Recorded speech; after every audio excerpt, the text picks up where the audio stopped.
Peyğəmbər əleyhissalama deyir, ya Əli, bilirsən Allah səni niyə çox istəyir?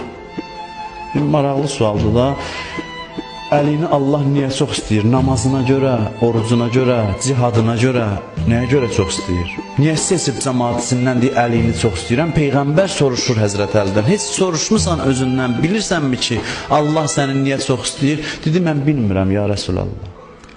Buyurdu ona görə ki, Allah görür ki, sən adsız, sansız, fəqir insanları, cəmaat içində çox hörməti olmayan adamları çox istəyirsən, Allah da ona görə səni çox istəyir.